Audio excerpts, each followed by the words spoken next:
નમસ્કાર ખેડૂત મિત્રો, વીઆર બજાર ભાવની ચેનલમાં તમારું સ્વાગત છે। તો આજના આ વિડીયોમાં આપણે જીરુના ભાવ આવકના કારણે બોજાથી ઘટ્યા, વાયદામાં પણ આજે કેવી સ્થિતિ છે, સાથે જીરુના ભાવમાં તેજી ક્યાં સુધી થશે અને ક્યાં સુધી ટકેલી રહેશે તે સંપૂર્ણ માહિતી મેળવશું। તો વિડીયોમાં અંત સુધી બન્યા રહેજો ને ચેનલમાં નવા હોય તો સબસ્ક્રાઇબ કરી નાખજો।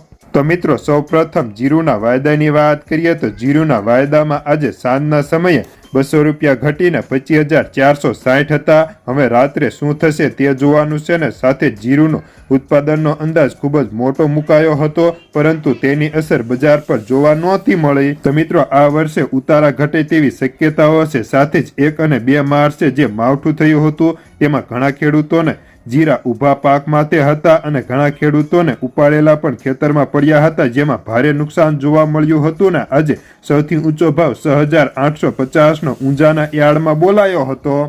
જ્યારે જીરુમાં ક્વોલિટી વાઇઝ ભાવની વાત કરીએ તો આજે સાલું જીરું 4,400 થી 4,700, મીડિયમમાં 4,600 થી 4,800, બેસ્ટમાં 4,800 થી 5,200, સુપરમાં 5,200 થી 5,600, એક્સ્ટ્રા ઓર્ડિનરી હોય તો 5,600 થી 5,800ના ભાવ જોવા મળતા હતા। તેની સાથે જ હવે જીરું રાખવું કે વેચી નાખવું તે ખેડૂતોને વધારે પ્રશ્ન મૂંઝવે છે ને જો તેજીની વાત કરીએ તો અત્યારે બજારમાં કોઈ તેજી મંદી જોવા નથી મળતી અને અત્યારે આવકો વધારે છે, પરંતુ નિકાસ વેપારો અને માંગ સારી હોવાના કારણે બજાર ટકેલું છે ને આગામી એપ્રિલ મહિના સુધી ટકેલું રહેશે। તો હવે વિવિધ માર્કેટના જીરાના બજાર ભાવ આ મુજબ બોલાયા હતા।